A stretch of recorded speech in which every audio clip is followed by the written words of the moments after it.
L'info du Grand Lille en continu, Céline Huret. Bienvenue à tous, il est 18h. Avant de faire un point sur l'actualité de votre région, on regarde les conditions de circulation qui ne sont pas bonnes. Comme vous pouvez le voir sur la carte, des perturbations, des accidents à hauteur de Fage-Tuménil en direction de l'A27, sur l'A27 en direction de Bruxelles, à hauteur de Fage-Tuménil. Donc un accident sur le périphérique Est, également de gros ralentissements. Voilà, donc un trafic très perturbé en cette fin de journée.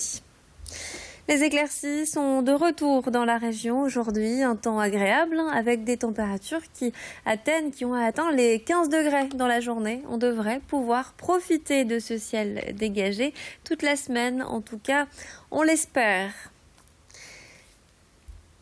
Clinton, Trump, l'Amérique en colère, ces quelques mots donnent le ton du livre de la journaliste belge Christine Ockrent. Elle était hier au Furet du Nord pour le présenter. Dans cet ouvrage paru aux éditions Lafon, la journaliste dresse le portrait des deux candidats à la présidence des États-Unis.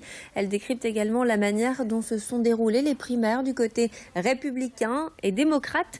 Puis elle s'est intéressée à l'évolution des moyens de communication utilisés pendant la campagne, notamment l'importance des réseaux sociaux. Christine Ockrent était donc hier au Furet du Nord pour rencontrer ses lecteurs. Explication au micro d'Idil Gunaï.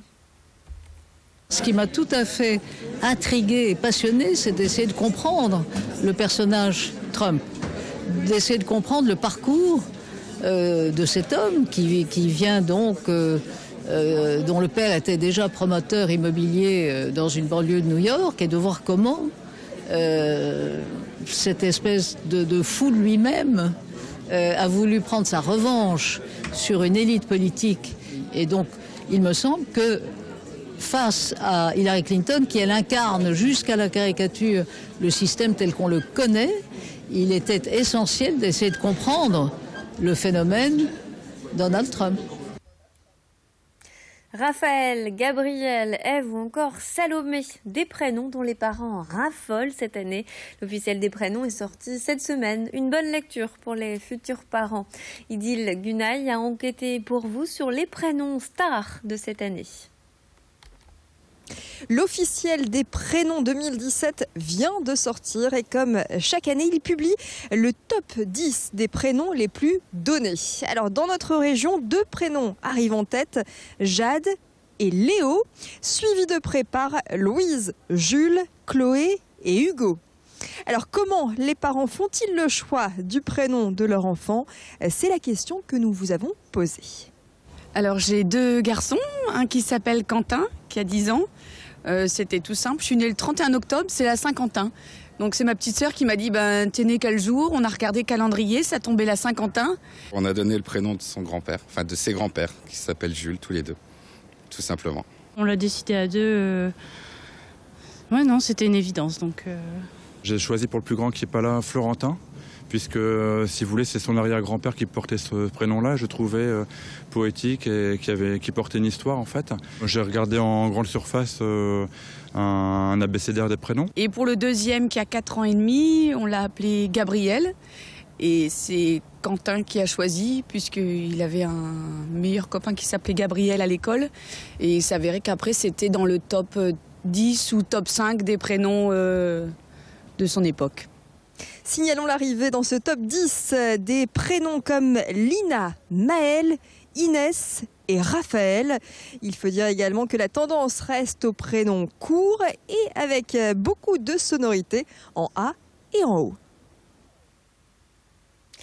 Les méthodes naturelles pour se soigner sont de plus en plus en vogue chez les humains, mais elles commencent à faire leurs preuves également chez les animaux. Le shiatsu est une pratique de la médecine chinoise qui utilise le massage, la télépathie et la méditation, et elle pourrait remplacer les antibiotiques prescrits aux animaux. Lucie Devlaminek pratique le shiatsu depuis une dizaine d'années. Elle est de plus en plus sollicitée par les vétérinaires. Sur les images que nous avons tournées, la jeune femme pratique la digitopong poncture. Cette technique consiste à soulager les douleurs en exerçant une pression sur les membres. L'animal en général se laisse aller et se relaxe. Une véritable communication s'installe entre la spécialiste et l'animal. Idil Gunay a assisté à la séance et a rencontré Lucie de Valminec. On écoute. Ça sert notamment pour les éleveurs bio qui ne peuvent pas utiliser de médicaments, de pouvoir renforcer le système immunitaire. Donc derrière, il y a moins de maladies. On augmente aussi la lactation. Ça, c'est quelque chose d'important. Ça permet aussi pour les petits de pouvoir voir que au niveau du développement corporel, tout fonctionne bien. Donc du coup, pas de problème de bassin, pas de problème d'ossature. Du coup, faciliter aussi les mises bas. Par ces systèmes de renforcement immunitaire, on va aussi travailler tout ce qui est, je dirais, moins de prise de médicaments, moins de prise d'antibiotiques, moins de prise d'anti-inflammatoires. Vous êtes en plein préparatif de mariage, un tas de questions se bousculent, le choix de la salle, du photographe, de votre salon de maquillage. Pour y voir un peu plus clair dans votre organisation, un rendez-vous à ne pas manquer, le salon du mariage qui aura lieu du 25 au 27 novembre à l'île Grand Palais. 150 exposants seront rassemblés pour que vous puissiez réaliser le mariage de vos rêves.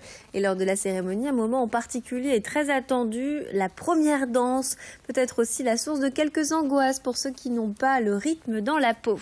Mais pas de panique, des ateliers vous sont proposés pendant le salon. Hier, 4 couples de futurs mariés ont eu le droit à un cours particulier en avance avec l'un des professeurs de la société Up the Crowd qui sera présente sur le salon du mariage. En attendant, on écoute les explications au micro de Vincent Vieillard.